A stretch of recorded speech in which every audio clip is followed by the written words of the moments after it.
മലയാളികൾക്ക് ഋഷഭ് പന്തിനെ ഇഷ്ടമല്ല. അതിന് കാരണം സഞ്ജുവിനെ തഴയുന്നതുകൊണ്ടാണ്. ഋഷഭ് പന്തിനെ എപ്പോഴും ടീമിലെടുക്കും, സഞ്ജുവിനെ പരിഗണിക്കില്ല. BCCIയുടെ ചെറുമകനാണ് ഋഷഭ് പന്ത്. ഇന്നലത്തെ മത്സരത്തിൽ പന്തും സഞ്ജുവും നേർക്കുനേർ വന്നു. അതുകൊണ്ട് തന്നെ മലയാളി ആരാധകർ പന്തിനെതിരെയായിരുന്നു.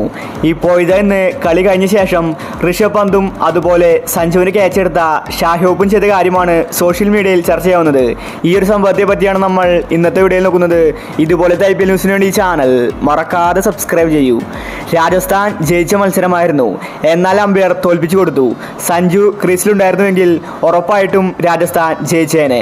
സഞ്ജു 86 റൺസ് എടുത്ത് മികച്ച ഫോമിലായിരുന്നു. സഞ്ജുവിനെ ജയിപ്പിക്കാവുന്ന റൺസ് മാത്രമേ ഉണ്ടായിരുന്നുള്ളൂ. എന്നാൽ സഞ്ജുവിന്റെ 6 ഔട്ടാക്കി പ്രഖ്യാപിച്ച് തേർഡ് അമ്പയർ സഞ്ജുവിനെ പുറത്താക്കി. ഇന്നലെ കളി കഴിഞ്ഞ് ഋഷഭ് പന്ത് ചെയ്ത കാര്യമാണ് സോഷ്യൽ മീഡിയയിൽ ട്രെൻഡിങ് ആയിരിക്കുന്നത്. കളി കഴിഞ്ഞ് എല്ലാ താരങ്ങളും ഷേക്ക് ഹാൻഡ് കൊടുത്തു. അതിനുശേഷം ഋഷഭ് പന്ത് സഞ്ജുവിന്റെ അടുത്തേക്ക് വന്ന് സഞ്ജുവിനെ കെട്ടിപ്പിടിക്കുന്നതാണ് നമ്മൾ ഇന്നലെ കണ്ടത്.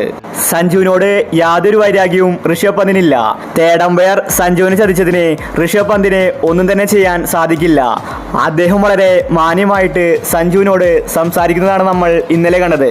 അതുമാത്രമല്ല, ഇന്നലെ സഞ്ജുവിന്റെ ബൗണ്ടറി ലൈനിൽ ക്യാച്ച് എടുത്ത ഷാഹിബ് കളി കഴിഞ്ഞ് വന്നിട്ടുണ്ടായിരുന്നു.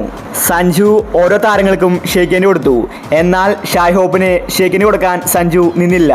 അതിന് കാരണം അദ്ദേഹം ക്യാച്ച് എടുക്കുമ്പോൾ ബൗണ്ടറി ലൈനിൽ ടച്ച് ആവുന്നത് അറിയാൻ സാധിക്കും. ടച്ച് ആയിട്ടും അറിയാത്ത പോലെ ഷാഹിബ് ഇന്നലെ അഭിനയിച്ചു. അതുകൊണ്ട് തന്നെ സഞ്ജുവിന് അത് ഇഷ്ടപ്പെട്ടിട്ടില്ല. സഞ്ജു ഷേക്ക് ഹാൻഡ് കൊടുക്കാതെ നടന്നുപോയി. ഷാഹിബും സഞ്ജുവിനെ തിരിഞ്ഞു നോക്കിയില്ല. സഞ്ജുവിനെ മുഖം കൊടുക്കാതെയാണ് ഷാഹിബ് തിരിഞ്ഞു പോയത്.